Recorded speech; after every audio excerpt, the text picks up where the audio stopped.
So guys, when they're up here up on stage, please give them the time that they deserve. No, I actually think that you covered it pretty well, actually. You had everything. Yeah. So that leads us to, with this crowd, I think we can do 5 minutes apiece. Yeah, I think we can. I'll trust your eyes. I forget sometimes. Okay, yes, my dear. Oh, yes, of course, questions. I know you said that we don't pick on audience members. If it is your mate and you are telling a story about them and they are okay with it, obviously that is fine. But yes, thank you for asking. No, thank you for asking. He is the butt of some of my jokes. That is totally understandable. Myself and Xander have the same thing. He's the butt of my jokes and I'm his butt. So, rating on this panel will be PG-13. Sometimes you're going to slide into the other. Guys, it happens. Just pull it right back and don't dwell on it. There will be other people in here. We want to make this a family-friendly event. Try to keep it, better than I do. And finally, don't think because I said 5 minutes that you need to stand up here for 5 minutes. If you want to walk up and say a knock-knock joke and sit down, do it. That's fun. Absolutely. I think that is everything. Yes. All right, you get to pick first, and I will get the timer ready. I like it when he picks. He just does this. Watch. Go. Whose turn is it? Okay, so here's what we're going to do. No one has their hand up over there. Shh, he doesn't know. I don't know where I'm pointing. Oh no. Well, if you said, oh no, I know where I pointed.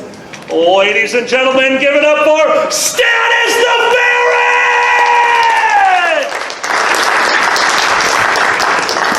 My dear, you have 5 minutes at some point. If myself or Citrine or Pandez, guys, one more person that's going to be on the panel. Give it up for our third panelist, Lord Pandez!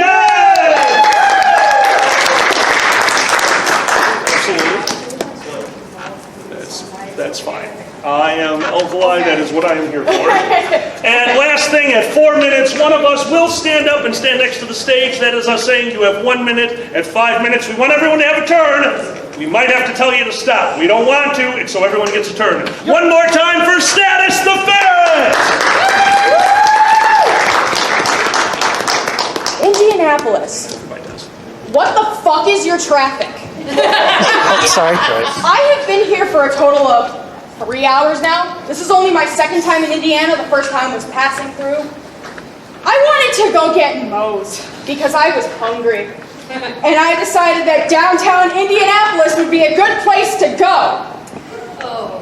What the fuck? I had a 30-minute drive for 7 miles. I was stuck in traffic for 30 minutes. I cried twice. Mind you, I live in a very small town. There's literally 2 people there. There was more than 2 people on that road. I know, I counted.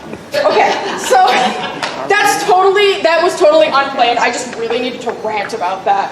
So, I have a little story that happened literally on Sunday. So we just had a Starbucks open in my very small town. It opened in like June, and I've been there religiously. And I had just ordered my drink, and I was sitting down at the counter waiting for it. And I realized that I hadn't taken my morning medication yet, so I was like, all right, I might as well, I have some with me, I might as well just pop it out and do it quick. So I put it on the counter. Not 3 seconds of having it out, this 30-ish-year-old woman walks up to me. She looks me dead in the eyes and goes, I'd really prefer if you didn't do that here. I don't want my kid exposed to it. Her kid was about 4 years old. I take medication for anxiety. What exactly do you not want her exposed to? I'm very confused.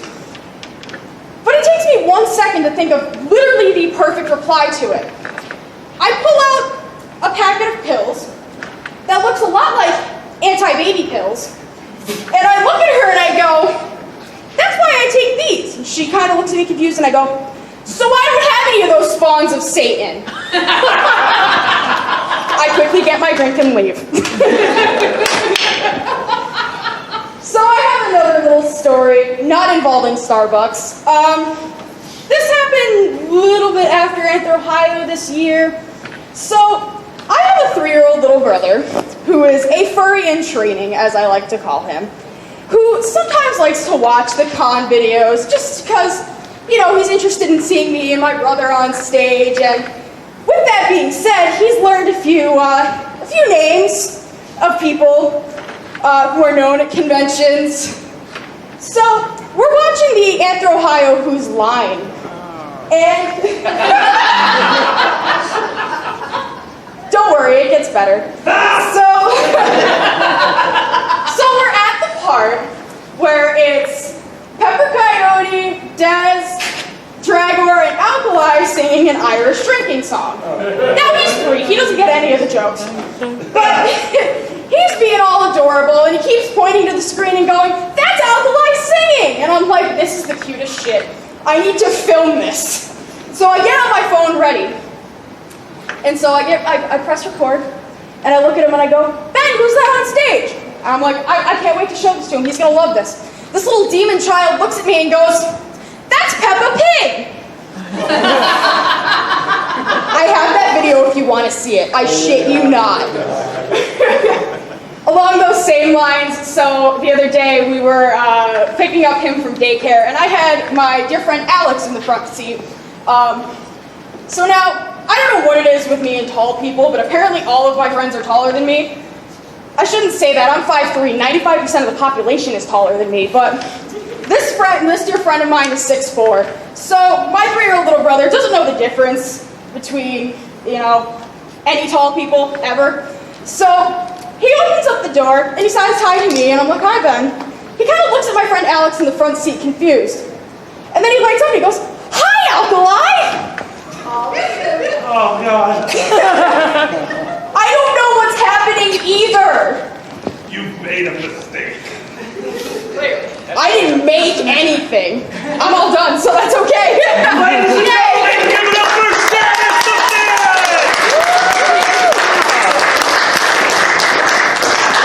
Absolutely wonderful stories. You definitely took to heart adding the jokes in the middle, which is literally the trick to telling stories up on stage. You interacted with the audience, and most importantly, to bridge the gap, I absolutely love bringing in stories about your kid brother, who is a furry in training. Wonderful. That was perfect for this audience. Guys, one more time for Status the Man. All right, to that side of the room, we're going to go right here because I am so damn excited. Please, this way, this way. Oh, yes, your child or children are in the room. Ladies and gentlemen, let's give it up for Mom.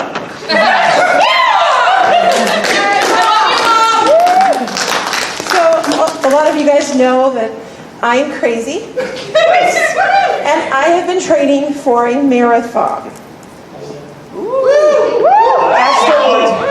We're actually doing a half marathon, but So, a little bit about my background, okay? First off, I spent 10 years on crutches. I spent 3 years in a wheelchair, motorized, it was great.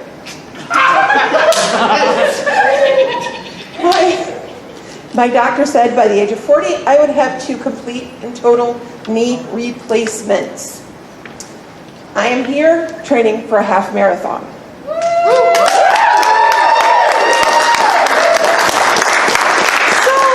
Ago. Is it about a month ago now? Not even. Okay. I decided we needed hill training. Because, oh yeah, by the way, my daughter back there is also doing this half marathon with us because we are both great. So, we went to do hill training on a day that it had rained. This is where this is going, right?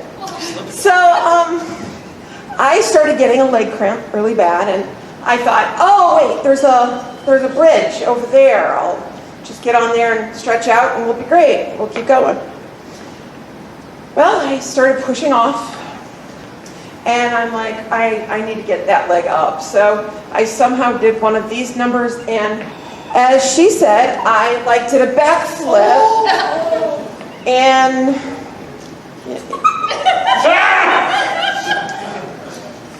and I hurt myself really bad. Like knocked me out of life for a few days. I went to the hospital the next day and was thinking wait, you know what? We can't do an MRI yet. We're gonna wait for a couple of weeks. We'll see how you are. So now I can actually, this is good. I've not been able to do that for a few weeks. So we're training for a marathon. It's all good, and yeah, I'm crazy. Hey, give it up for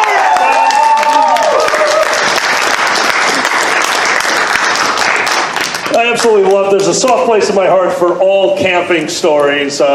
Myself and John, Beard of the Magnificent, trained for a backpacking trip, 7 days. We thought it'd be really fun, so we went out and tried it once.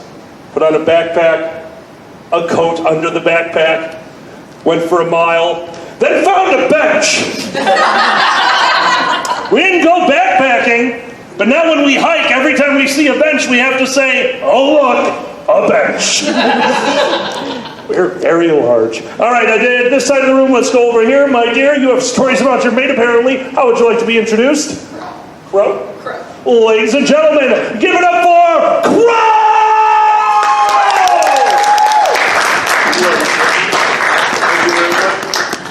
Guys, once again, thank you all for being here. Anytime you see me at a convention, you should be able to find an open mic there. This is a wonderful panel. Keep it alive. Go ahead, my dear. Okay, are you recording? Ripper will stab you if you're not. No, that's recording. Okay. The person recording is Silver Godamon as well, correct? Yep. The Silver Godamon channel, if you do stand up and want to see it, it will be on Silver Godamon's channel eventually. Go ahead, my dear. Okay, so last year I told some stories about when I work at Dispatch 911. Those are fun. Instead, I'm going to shift it to things that are said in our house. And sometimes the best thing is when I don't give any context for it. So this was an interaction between me and Ripper. Me, what are you knitting? Her, failure. How she managed to make a lightning bolt, I'm still not sure. And then me and Dagon. Him, my hand is cuddling your face. You can't smack me and call it cuddles!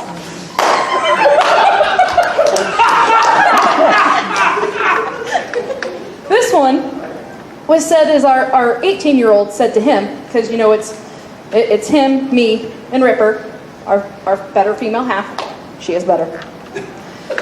So we're ragging on him, and he wants to say something, but at first he's like, no, I'm going to get in trouble for this. And so we're like, no, go ahead, say it. We're going to give you permission. He looks at his father, and then he looks to us. You're dumb for keeping him. And then he looks to his father, and you're dumb for having two. Could not say shit. Oh, and then something. For a while, our 18-year-old was debating on going to culinary school, and they were cooking in class. And one of his friends apparently screwed up badly, and he looked at him. You burnt it so black it stole my bike. Now let me tell you, he's also half white, half black, so it was great. As long as he had permission, I guess.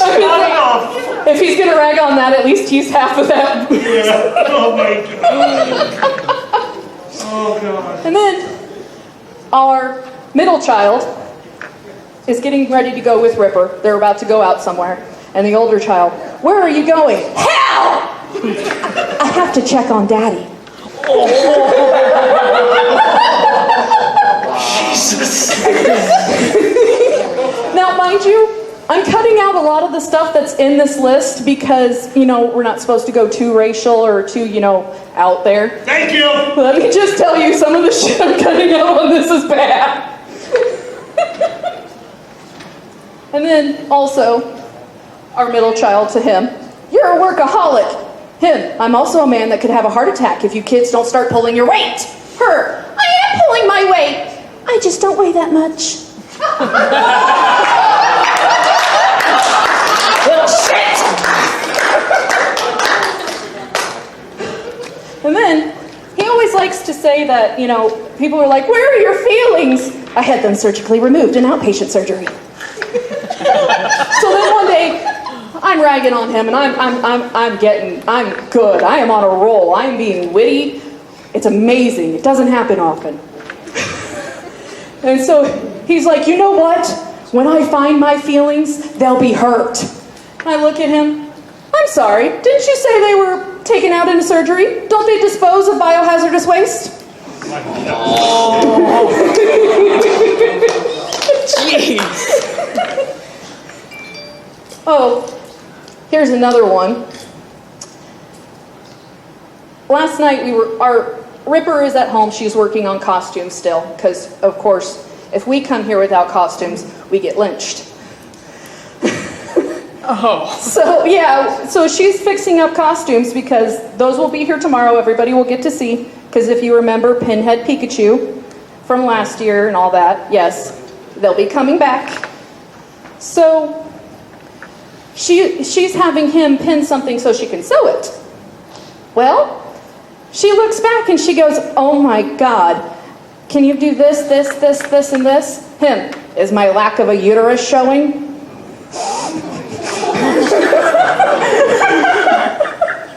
And you know what the worst thing is? This is really the best loving relationship I've ever had in my life, but we rag on each other like there's no business. And let me see if there's one more. Oh yes, our youngest child. Since I hadn't talked about him yet, this will be the last one, I promise. "Mom, I love you, and I'll always be here to take care of you." Ripper, "Aw, I love you too." Him walking away, "Yay, senior care!" Guys, give it up for Snow!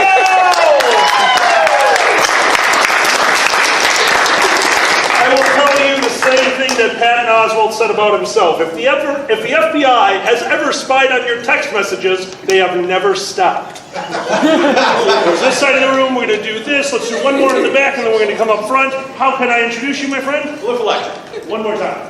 Floof Electric. Floof Electric. Ladies and gentlemen, give it up for Floof Electric! Good evening, ladies and well, is this? Yes, on. Good.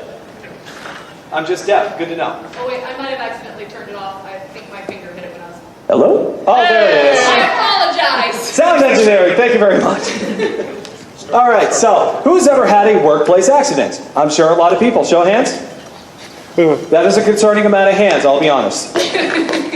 I would like to consider myself the king of workplace accidents. One of the last great jobs that I had, I unfortunately had an accident that I can only speak about under a giggling breath, to be honest. As for those of you who are not familiar with what a warehouse is, let me just start off with the title of Floof Electric Breaks His Foot Falling Out of a Gaylord. A Gaylord, for those of you who do not know, and it's not that thing, calm down. Damn it.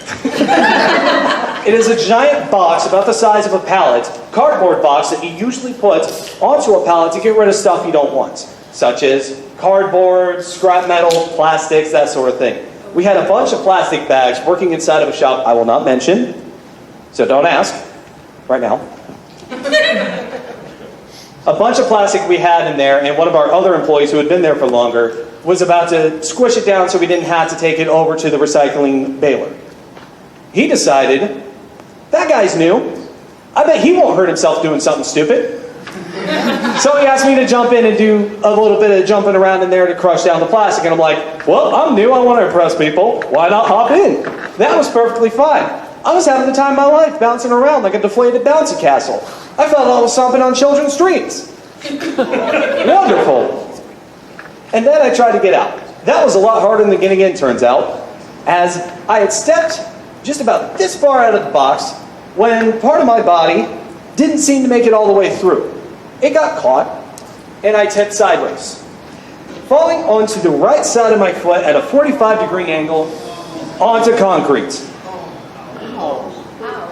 So I didn't realize what happened at first because I was laughing too hard about how dumb it was. It's like, oh, everybody's going to laugh about the guy falling out of the Gaylord. Okay, I'm just going to walk this off. Pop! Oh, no. I am not walking this off. Okay. Just huddled myself back over to one of our workbenches where I decided was the best place to sit.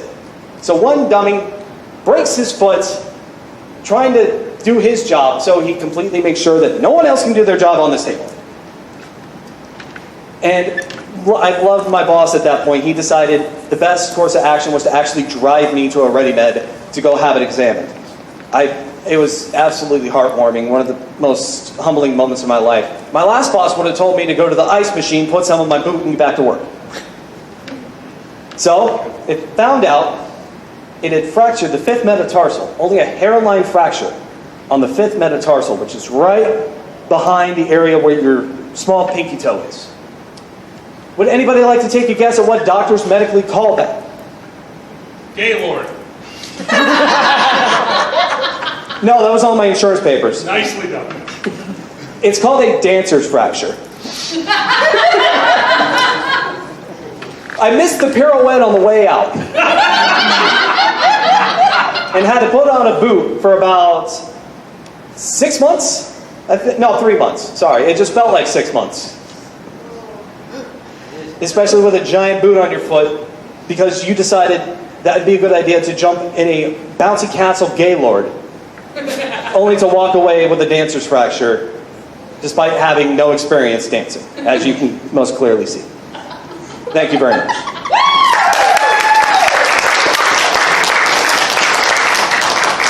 Nicely done. Street. All right, so let's see. Okay, Alkali, come up here. I'm going to have you do this. We did this at AO. This way we make sure we actually hit somebody. Are you going to throw things at people? What are you doing? I mean, that's an idea. No! So, okay. So I'm going to put my arm out, and you're going to take this long, extended thing. Got it? Oh, this is nice. Got Okay. it. Oh, okay. We can talk later. I'm playing the trombone! As a musician, I am very pleased. Well, I'm fat, so you're going to be flat. Okay. We'll talk later. You know what? That was very sharp of you. Oh, nice. Ooh, yeah. You get the goodies. All right. Who are you Okay, thinking? so about this? No. never. So you're basically going to. My hand is pointing, but right now it's pointing to the wall. Yeah, I noticed that. And we don't need wonder walls, so we're going to basically have you. Oh, are you saying I'm going to spin you?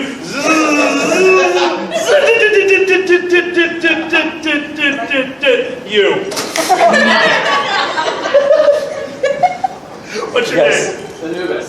Ladies and gentlemen, give it up for Anubis! There you go. Oh, look at you not using the stairs, you skinny shit. I love the train. So speaking of the train, he wanted me to personally tell this on open mic because I was telling it to him in the registration line, and he told me to stop because he loves it too much and wants to hear it again. That was a bad idea. So how many of you hate telemarketers? By show of hands. And how many of you say that you want to mess with them and you never go through with it? Nope. Some of you tell the truth and some of you tell lies. Good to know now.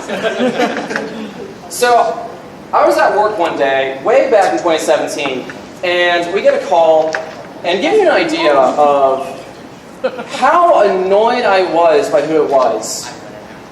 I had to take time out of my day, and I had to shrug away customers so I can keep this going, so I can tell this to you today. So I get a phone call, and the lady goes, "Hello, I represent Wells Fargo Bank. I'm here to ask for your register number." We don't have a Wells Fargo account. We don't even have a register number. We have a register from 1977. So she thinks that it's connected to our computer. So I ask her, "Where's the register number?" She goes, "Did you check the back?" "Where's the back?" She goes, "Behind the keyboard." "What's a keyboard?" So she goes, "All right, we're going to take this through a different approach. Do you have a computer handy?" "Yes, I do. It's right next to it." "Perfect. What I want you to do is go into the files." "How do I do that?" She goes, "Take the mouse." "What's that?" "It has 2 buttons and a little scrolly thing." "Oh, the clicky doodad."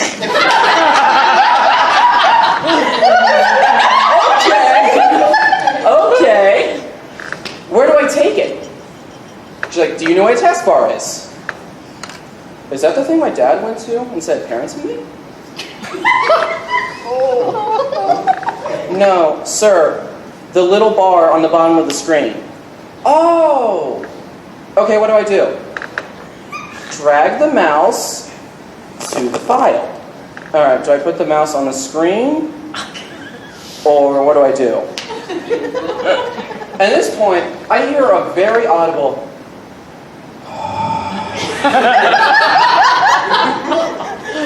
I applaud the patience of this woman representing Wells Fargo. So she goes, take the pointer and take it to the brown file. Okay, what do I do next? Click it. Right or left? Left. I click the right. A little box showed up. What do? No, sir, you click the right. What do? The left. Right? Left. Okay. What does the center button do? Sir! Alright. Alright, I think I got it now. Left. Yes. Alright, I click the left one. Right. What? So I open up the file and she goes, alright, now go into the computer settings. The what? Computer settings. Computer settings? I don't know what that is. I don't think I have that on here. And again, I hear.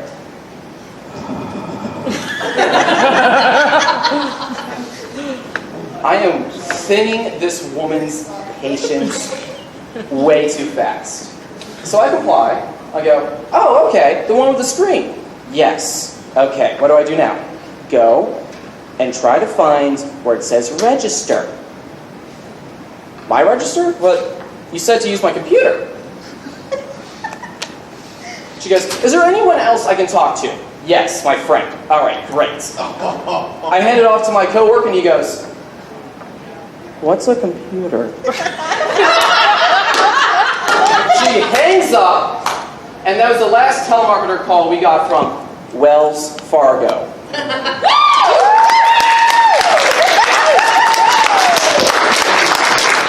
Fantastic. That was great. Give it up. Oh. Here, we sent you a timer thing. Oh, got it. It's your phone. Yep, got it. So should we bring another person on up for you guys? Yes. Should we go? Oh, I'm torn. Cool hat, hot fursuit. Ah! Gotta go with the furry. Come on up. How shall I introduce you? Dustin. Give it up for Dustin. Yeah, he takes the stairs. Hello, everyone. It's on. It's on? Yeah. Hello. Okay. Yep, it's on. So, who hates driving in traffic? Oh my god! Who hates driving in Chicago traffic? Me. Alkali. Me. Alkali. Yo. What is one word you can describe Chicago traffic when it's gridlock? Satan. Okay, cool. So, I have a solution to that. You have a solution to Satan. I have a solution to Satan. All right, so it was on a hot day. I was driving out from work from Milwaukee, visiting a friend in Aurora. It was back in 2014. I had my old car, didn't have air conditioning. And, I just suffered through the heat. It was in the middle of May. It was a really hot summer. Well, I had the unfortunate surprise that if you're stuck in traffic near the O'Hare Airport, you don't go anywhere. And when I mean you don't go anywhere, I went 10 feet in 3 hours in the left lane. I was absolutely sweating beads. And that's not fun. Well, the day before, I was really excited to meet my friend down there. So I really got my car cleaned up. I'm kind of a neat freak. I cleaned everything. I cleaned the carpets, whatnot. I wiped everything down, washed the outside. I'm pretty proud of my car, which was a beater. In fact, it eventually rotted in half later that summer.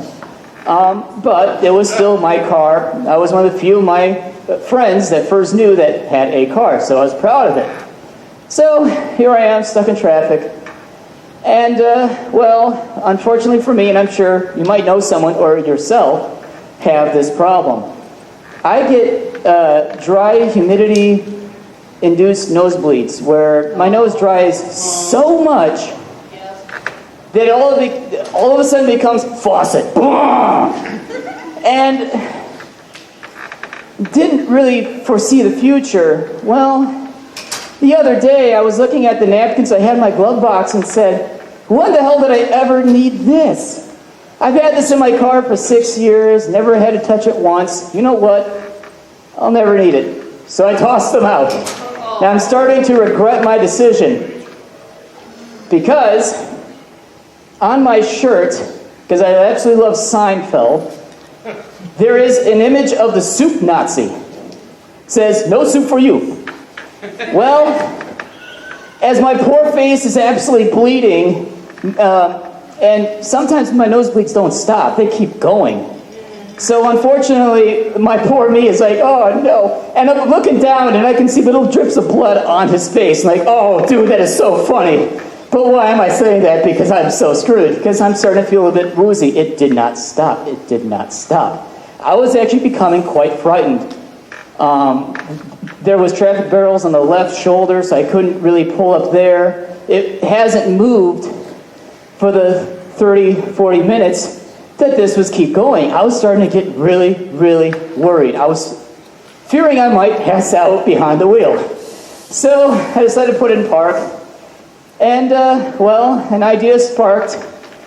I opened my glove box and I pulled 2 pieces of paper that I still had left in my car, and I put it on the seat next to me. It was my proof of insurance and my registration, and I put it right on the seat. I'm desperate. I'm thinking, you know what? This would be funny if one day if I get pulled over and I hand him a bloody slip, I'm like, what the hell happened to you? And as I was putting the 2 pieces of paper on my seat, I looked to my right, and there's this poor motorist looking at me with just absolute wide open eyes and pale white skin as suddenly he sees this poor dude with half a face covered in nosebleed. And you know what? Suddenly, a bit of the line went forward. He let me in. And I said, you know what? I'm taking advantage of this. So I went in that line, and all I did was I used the face. I used the face anywhere I could. I saw an exit, I wanted to get off. So all I had to do was show my face to someone. They'd say, oh, wait, oh, okay, I understand what you're going through. So they let me in. Oh, sweet, okay. Oh, hey, a semi-truck driver. I just stick my face out and say, and he's like, oh, so then he also lets me in. So I was able, stuck for 3 hours, moving 10 feet. I was out from the left lane going onto an exit that was 5 lanes away in less than 10 minutes. You know what? It was all nasty. I had to explain to my friend, whoa, you look like you had a fight. I'm like, no, just nosebleed. But then all of a sudden I thought, wait a minute, if driving around Chicago would be that easy, all I needed was to oh hey, you are stuck in traffic? I have a solution for you. All that you require is your face and some red food coloring. You start squirting it into your nose, look at any passing driver, you will be certain to get the hell out. Because for some reason, that day, it was like a get out of jail free card, except getting out of Satan. Well, actually that worked too well. So, next time you're stuck in traffic, even in around Chicago, why don't you scare a few motorists by spraying a whole bunch of red food coloring up your nose? And there's my story. Hopefully that will help you someday.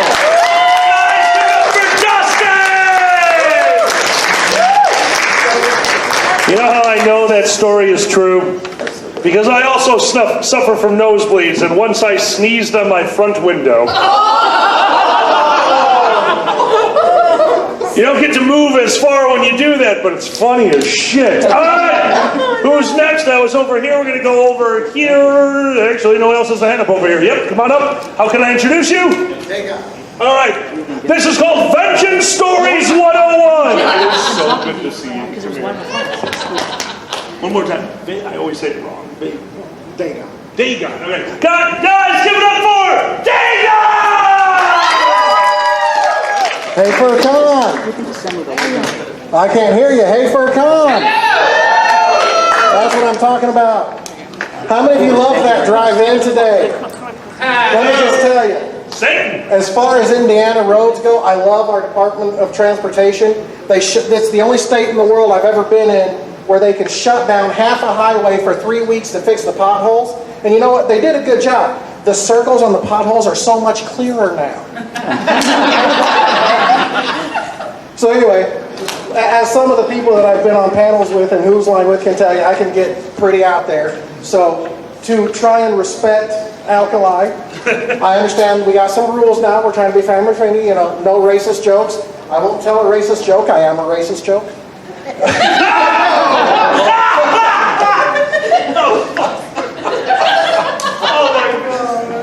Now, I will say this. I'm an old sci-fi con guy. I was part of one of the original Starbase Indy crews. This is my 4th year here at FurCon, and I'm absolutely loving it. It is a much better crew, a much better people. First of all, you're nowhere near as degenerate. You wear a whole lot more clothes than the sci-fi people do. I can walk around FurCon, and the worst I see is a tail falling off someone. I don't see 2 Klingons doing some crazy stuff on a model of the Enterprise. But part of the problem when we were with Starbase was I was part of the security crew. Now, picture this. I'm not too big of a guy, but my 2 buddies that were part of our security team are both 7 foot tall and weigh about 600 pounds each. We're doing security for some of the original generation crew members at a sit-down dinner. There's a guy in the front row that's heckling George Takei. So the bigger of my 2 buddies walks up to the table, stands behind him quietly. Normally that's the clue that you need to shut up. Guy doesn't shut up. Dave taps him on the shoulder. Guy turns around and says, "What you gonna do?" Without saying a word, he reaches down, grabs a steaming baked potato, holds it in front of his face, and just crushes it. I tell you what, he ran out of that room so fast they forgot to beam Scotty up. Now, the other thing I love about this convention is, just like this panel right here. You listen to people, we tell stories, we touch each other. Well, okay, not that way. Your stories connect with each other. It's like Dustin's story about the bleeding. I was a live steel fighter. Think SC, only we use real swords instead of the foam stuff. I'm out there. Field Marshal comes up. We're fighting axe and shield. I'm wearing, regulation armor, steel gloves. He puts on padded sparring gloves. I look at him. That's not, regulation. Yeah, I'm better than you. I've been doing this 20 years. You've been doing it, what, 2? Okay, let's go. So he comes at me. He's battering away. I block. He swings, overextends. I lay the side of my axe up his fingers. Oh! That was the reaction everybody in the field got. But I tell you what, I'm impressed with his courage, with his fortitude, because as they were carting him off and we were picking up his fingers off the field, boy, you never saw a one-handed man flip somebody off like that before in your life.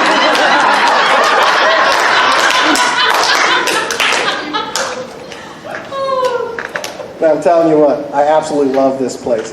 The other thing I love about this place, about being here at FurCon, is the outfits, the costumes. Now, we were part of a special effects crew. If anyone's from Indianapolis, the Asylum Haunted House, voted repeatedly one of the best haunted houses. A buddy of mine, he taught me everything I know. So when you see me walking around, we make our outfits. They're nothing like you guys that make the fur heads. I could never do that. But I'm telling you what, it's one thing to see a fursuiter walking down the aisle and a bunch of other fursuiters. It's a whole nother thing to wake up at 4 in the morning at a Star Trek convention. You've just finished $3,000 worth of alcohol with the rest of the people in your room. You're stumbling down to try and find somewhere that sells water and aspirin. You turn the corner, and all you see, I swear to God, is Boss Hogg and a Klingon head.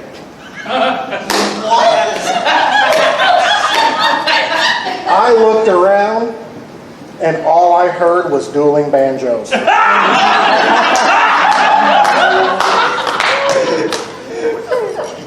And that's what I'm saying. Even when nothing I've seen at FurCon can match anything as degenerate as as these Starbase conventions. But we're going to be here all weekend. I hope to see everybody around. Everybody have fun.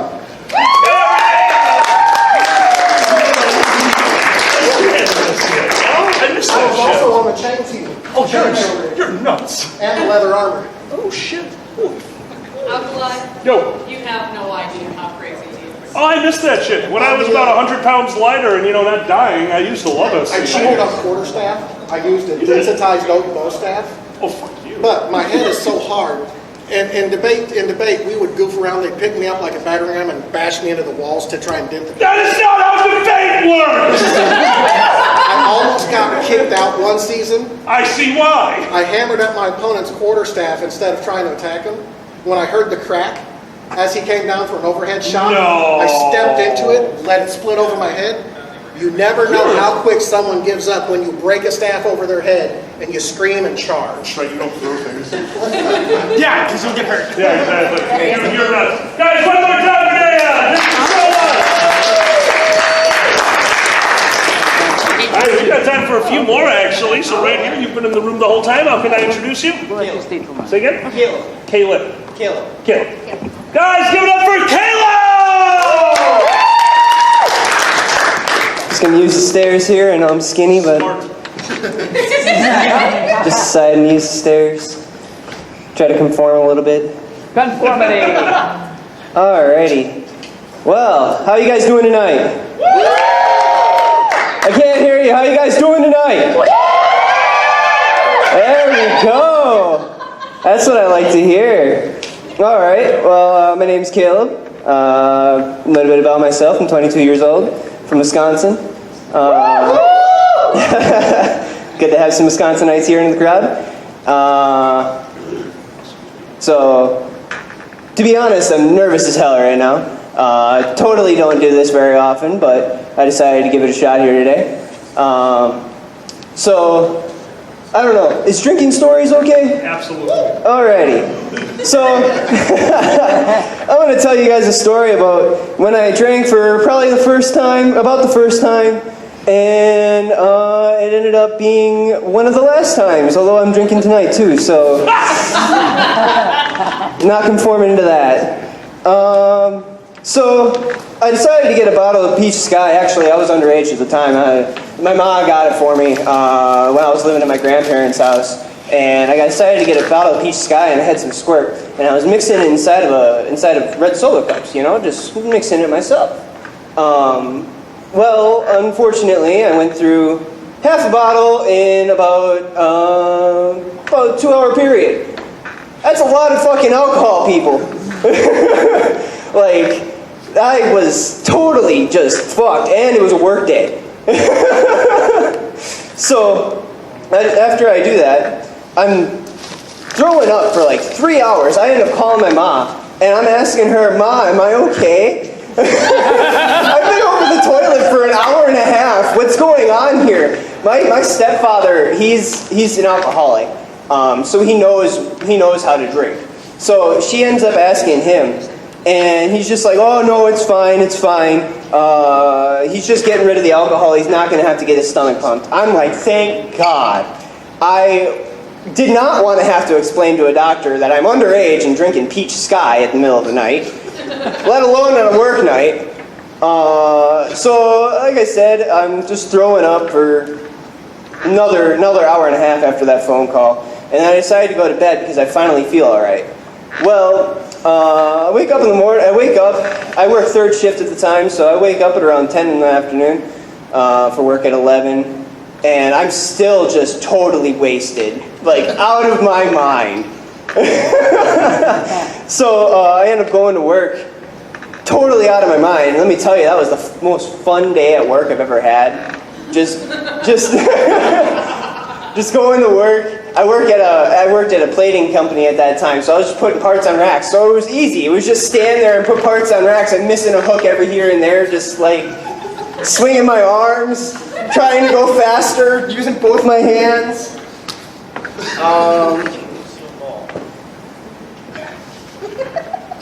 Yeah, so that was a fun time.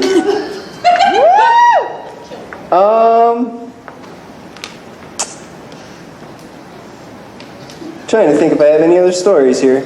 I only just prepared for this. This is my first con, by the way. I don't know if I said that.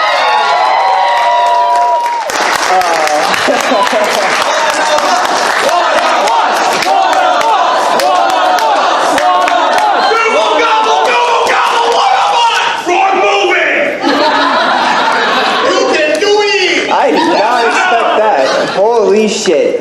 You guys really make a guy feel welcome here, that's for sure. But, you know, I don't think I'd ever get a fursuit. I couldn't do what you guys do, spend thousands of dollars on suits. Nor can I.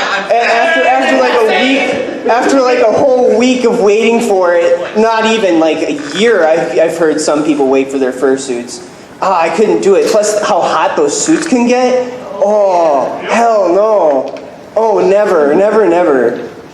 But, alright, well, I suppose that's about all the stories I have for tonight. I only just prepared for this after looking at the schedule yesterday. So, just thought I'd share a little bit of stories from my background, and, you know, I hope you guys have a wonderful night.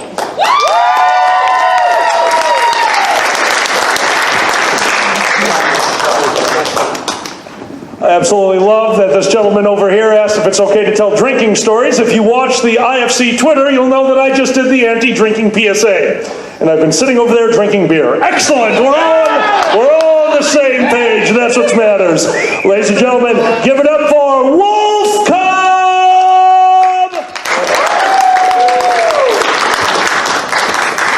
Hi, how y'all doing tonight? Good! Well, Alkaline knows me since forever. I play a game called Lupus and Tabula. It's basically the sale of witch hunts. Basically, the whole idea is a bunch of werewolves, at least 2 or 4 werewolves in a town, they're killing people off at the end of the night, and your job in the morning is to sit there and go, I think he is it. And everybody has to be able to sit there, and they vote on everybody. Whoever gets the most cards has to stand in front of the entire group and go, hi, you think I'm the werewolf? Oh, no, put his bastard. Because I have the most cards. I have to get you convinced instead of hanging me, to hang the other person. Alkaline has seen me come up with the most absurd shit ever. She has seen I have a character called Edgar. He is a ferret. He is a small little parrot puppet that goes nuts. He has no filter. One year Alkaline will attest to this. This big, fat, 450-pound blubberbutt who never played the game a day in his life shows up. My dog has died. I am now having my the guy sees my name as Wolf Cub. Everybody picks on his one bastard because you never talk in round 1. That is an automatic like, all right, we'll get him. Everybody votes for him. And all of a sudden, Alkaline turned around and goes, well, this is the first. This has never happened before. He goes, nobody else voted for anybody else, not even one card. He goes, you got unanimous. He goes, pick someone.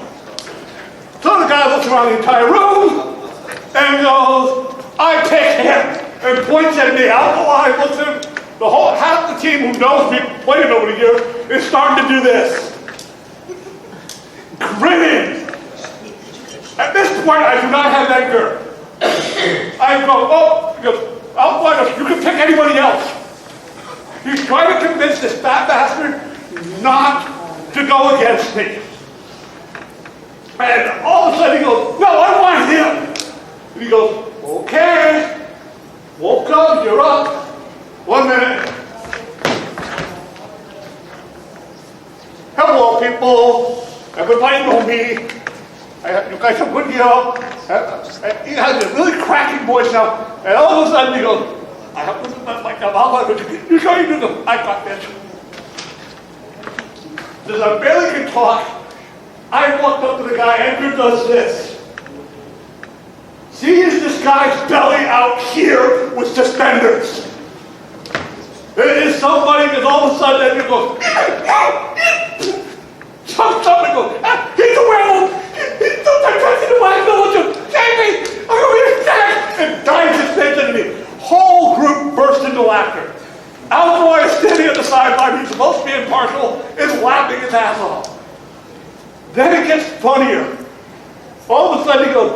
else out. He goes, no, I'm good. No problem. He ate me.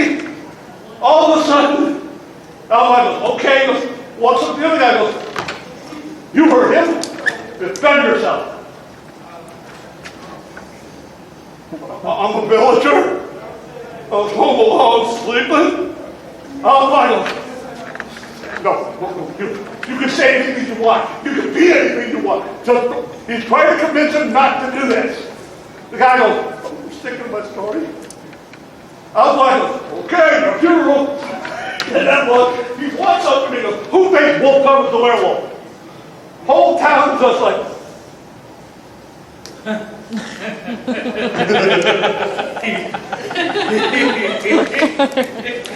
Okay.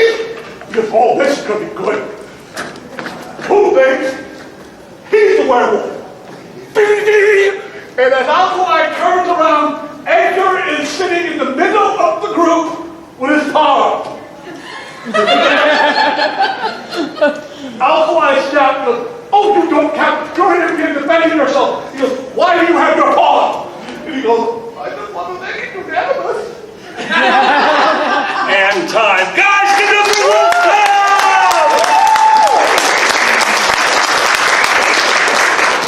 I don't know how I feel when you guys tell stories about me, because I have the tendency to be drunk and I learn new things about myself. I apparently used to run Lupus into Beulah. All right, we had somebody new come into the room. Come on up, my friend. How am I introducing you this time? It's noon. It's noon. It's noon? Okay. Snoot. You do what, Snoot? Guys, give it up for Snoot! How we doing, everybody? Are we having a good con? Yes, sir. So, I was actually thinking about our community, our fandom, and yeah, this isn't going to be a funny story, this is going to be serious. I apologize in advance. But I have been looking at our community and seeing it tearing itself apart. And, you know, as a guy who likes to have an open mind, that kind of concerns me. And I think that in the age of social media, there's one thing that we've lost. We've gained a lot of things. We've gained a lot of connectivity. We've gained a lot of being able to talk over long distances. But one thing we've lost is respect. There's a core tenet, a key foundation to any relationship between two people, and that is respect. Respect needs to be given and not earned. It's something that you give freely until you see that it can no longer be given. Thank you. We need to be able to, somebody says, I believe X, Y, and Z. You need to go, that's very interesting. Why? If they can't explain, then their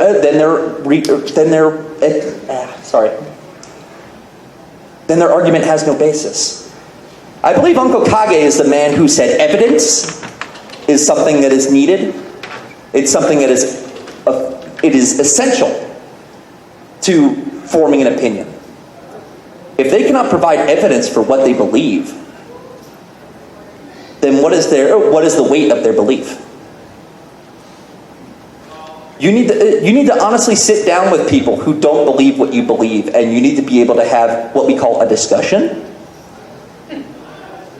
Yeah, I know, right? Such a dated concept. Gasp, right? Oh my God. But if you really listen and try to understand, not just listen, not just talk, listen. Let them explain themselves. And you might just gain a little bit of understanding into other people's viewpoints. And it might even be able to have some influence on your own views. Yeah, I know, right? Sigh, so boring. I heard that sigh. That one was audible. But anyway, what? I think it was the air conditioning. Oh. Even the building hates me. But anyway, I know, I'm kind of it's just the crazy things that have been going on in this fandom, just watching people just tear at each other and try to rip each other down just because, hey, you don't believe what I believe. I hate you now. you've got to listen. You've got to open your ears and open your mind and open your heart. And until we can do that, this fandom isn't going anywhere. Thank you.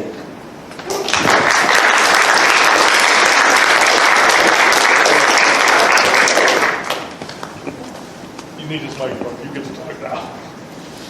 I don't follow stuff like that. I'm a comedian. I'm going over here. I'm not much better. See, I'm versatile. Honestly, You're the guy on Grindr. Oh, shut up! and you say you couldn't follow that alkalatable. But honestly, that, I don't think I heard anything to hear that. Honestly, I think it was kind of nice to hear that. Just kind of bring things back full circle, bring things back home. Because we all are here to have fun, but at the end of the day, guys, we all are a family. Yes. Now, that being said, you're going to... We want to be. Anyone else want to give stand-up a try before we call this for the evening? You got one? Come on. Captain, I love you! So many great things have started with the words fuck. Ladies and gentlemen, give it up for Vegas! I won't use the stairs, I'm a rebel. Okay, I've got two stories. One is about drinking, the other one's about automotive. Which one do you guys want to hear? Fuck it, I'll say both. No. It is not about drinking and driving. Okay, the first one, the automotive one. You guys, who's from Ohio or Pennsylvania? You know the mountains. Ohio. You guys have some serious hills around here. The mountains and the hills. I was one time climbing a hill in Ohio. Sounds boring. First off, climbing a hill. Second off, Fuck you. that was a running joke about 4 hours. Anyways, going to Pittsburgh last summer. Same kind of things here in Ohio. You got big old hills. If you're ever going up to the airport from the convention center, go through a tunnel, and then you climb a big hill. This time climbing this hill, well, I hear a little 4-cylinder car, 3-cylinder, could have been anything. It probably was a Geo, if anyone knows what a Geo is here. No one? Okay. Too young. Yeah, tiny little buzz box that doesn't do anything very well, but it was cheap, so it sold well. Exactly. Anyways, I hear this thing climbing behind me. I hear it just wide open. I hear it going buzzing by me at all 5 miles an hour faster. Just wound up, trying to not. I don't even know what the guy was doing. He merges in front of me, and then the spidey sense goes off of something isn't right here. And we keep climbing the hill, and the feeling just gets stronger and stronger and stronger. And then all of a sudden, bang! All of the parts that are supposed to be in the engine and supposed to make the engine go are now parts on the ground under the car. So much so that a chunk of it hit the pavement, skipped up off the pavement, and bounced off my windshield. I think it was a bearing, could have been anything. By a miracle, I didn't slam into this car. Later that evening, I hear of a 5-hour delay in the area. And I don't know how to end this story, so I'm going to end it with, that's all I have. Don't drive a Geo. Dude, that's a great story. Thank God I don't drive. Great job, dude. We do too. We thank God too. We already went over all of them. Yes. Traffic is the realm of Satan. We missed that part. Oh, yeah. Anyone else? Yeah. Sarah Thane. Ladies and gentlemen, your guest.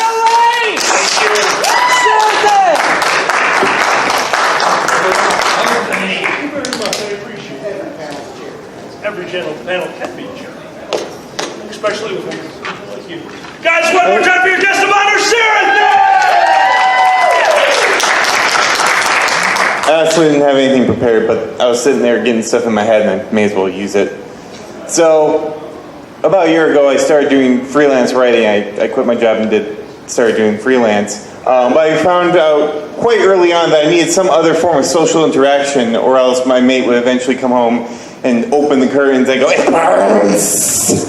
And you go, right, what do you want for dinner? Pizza. So I needed some sort of interaction with the real world outside. So I started doing Twitch. And Twitch is fun. And I got affiliate really quickly. And eventually I was talking to another person who did Twitch. It's like, what does it take to get partner? I want to try and get partner. And he goes, Seraphin, you will never make partner. I go, what? I don't have enough followers? What do I need to do? It's like, no. You are what Twitch calls a brand risk. I go, what are you talking about? And he goes, really? What do you talk about in your streams? What I do for a living. What do you do for a living? Oh, I write porn. Yeah, I write a lot of furry porn, and I talk about it a lot. I have mature content filter on, but but at this rate and age, I freelance. I don't really do anything. The only people who actually don't know what I do are my parents because they're conservative and Christian and own their house, and I would like to get my inheritance. So, mood. By the way, tip for the Catholic Church: if you want me to stop lusting after demons, stop making them so sexy.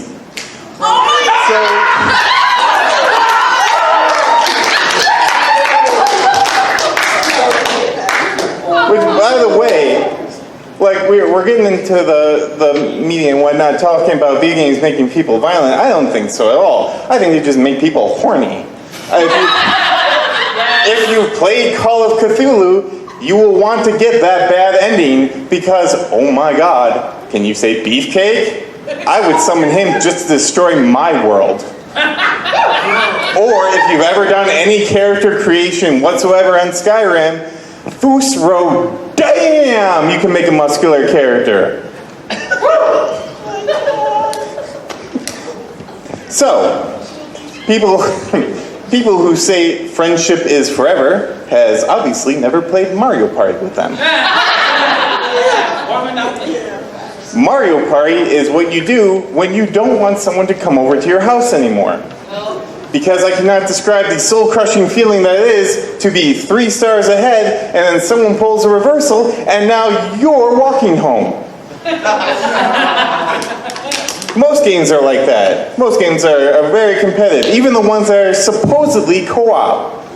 If anyone's ever played a little game called Gauntlet Legends, you will hate your friends just as equally.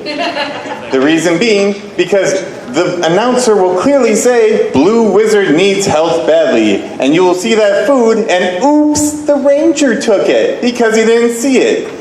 He also didn't see the fact that I just nailed him with about 18 spells because I was a little pissed off. But that's really all I have that was sitting down there, so thank you very much for your time.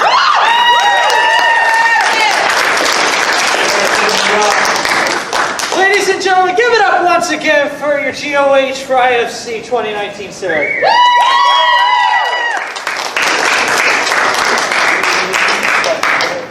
Let's see if we got anyone else. We have very few people. All right, does anyone else want to try this out? Right over here, what's your name? Jeremy. Ladies and Jeremy. Oh, you. Ladies and gentlemen, give it up for Jeremy! So I know, already, you're thinking, oh God, this queen. Yes! And you're right. Oh my God, look at that squat. Right? Yeah, gorgeous. Totally, we'll talk. Anyway, so I don't really know how to follow that because, well, I'm not really a gamer. I know, gasp, oh my God, whatever, but I don't know. I hear the word Skyrim, and I just go somewhere completely different. Oh God. I mean, I'm kind of okay being in this place. I'm just not on a console, always. But anyway, I'm charging by the minute. Anyway, so, anybody here working customer service? Oh, yes, so we all know my pain. Except, so I get the extra fun because, so I work third party for a bank. And you would think, just a bunch of old people calling to figure out what the balance on their account is, whatever. And you would be so wrong.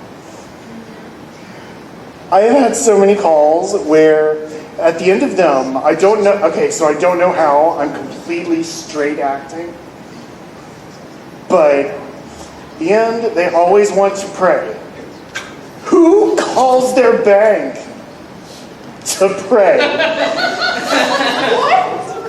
I shit you not. Like, seriously. Okay. Yes, absolutely. I see that you have $3,000 in your account, blah, blah, blah, whatever. Okay, and I see that your credit card's in good standing, and blah, blah, blah, blah, blah. Well, thank you. You've been so great on the phone today. Oh, well, thank you for calling us. Do you have a minute? Let's pray.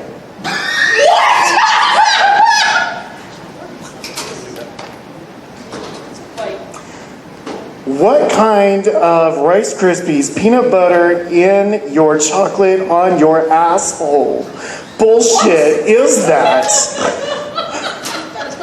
Yes, absolutely. Your balance is $300. Let's pray. Did you never call me again? But they always do. So, and I don't know, it's always like, so we realize that you're gay, let's take a moment.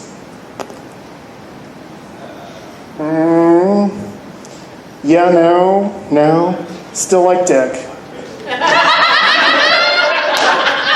I mean, let's be honest here. And this may be offensive, so brace yourselves, but the best thing about Jesus is that he's hung like this.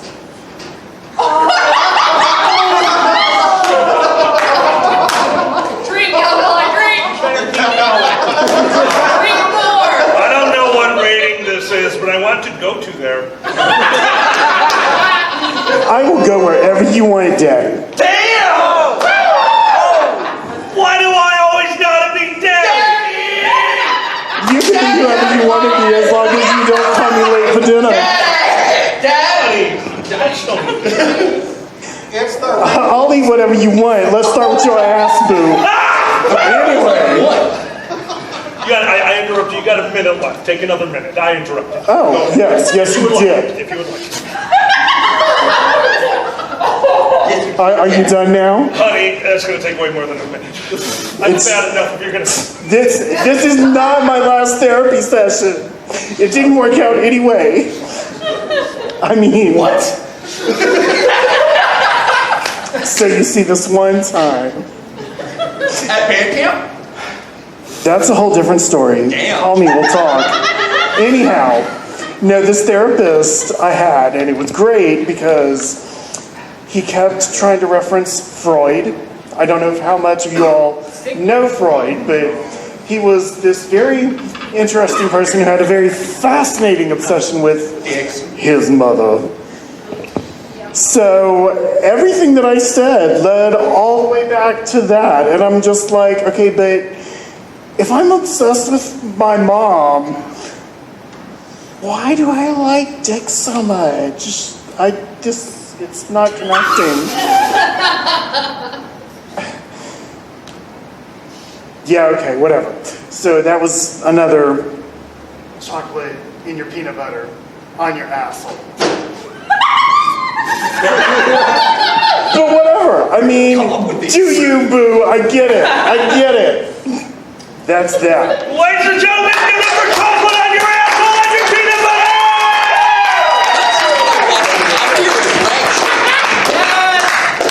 That was an outstanding character you played on this stage, and I'm going to assume it's not a character. That was fun. One more time! North, before I ask them this, do we need to clear the room for whatever's...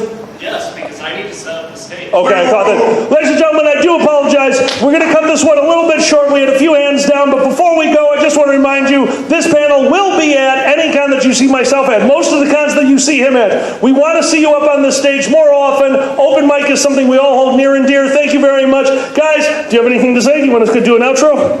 I honestly don't know. Oh, cool. Microphone. Yep. Anyway, guys, shameless plug here, it is confirmed it's going to be a fur reality, but it's going to be, like he said, it's at a lot of cons. If you see it, if you want it, heck, if you don't see it on a schedule, suggest it, bring it up to cons. This is how you guys get up on stage, this is how you get to have fun, this is how we get to have amazing panels like this to see what you guys come up with. Thanks to Jeremy and Daddy, apparently. So, what time is my panel? What time is it? 10?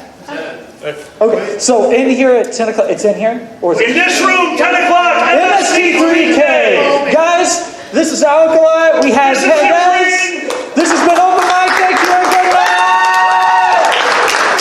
I do apologize, I need to ask everyone to clear the room. We're doing a weird reset that's right now. Thank you guys so much.